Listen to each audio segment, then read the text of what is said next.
ही दृश्य आहेत गडचिरोली जिल्ह्यातील भामरागड तालुक्याची। राज्यभरात लाडकी बहीण योजनेचा उदो सुरू असताना एका गर्भवती महिलेचा धक्कादायक व्हिडिओ समोर आलाय।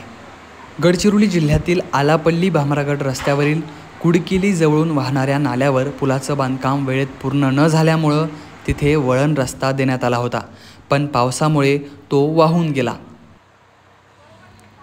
येथील आदिवासी महिलेला प्रसूती काळ सुरू झाल्यानं तिला दवाखान्यात भरती करण्याची गरज होती, पण रस्ता नसल्यानं महिलेला JCBच्या बकेटमधून नाला पार करावा लागला। गेल्या कित्येक वर्षांपासून आदिवासींना आपला जीव धोक्यात घालून असा प्रवास करावा लागतोय। त्यामुळं या स्थानिक आदिवासी महिलांच्या मरण यातना कधी थांबतील असा प्रश्न हे आदिवासी सरकारला विचारत आहेत।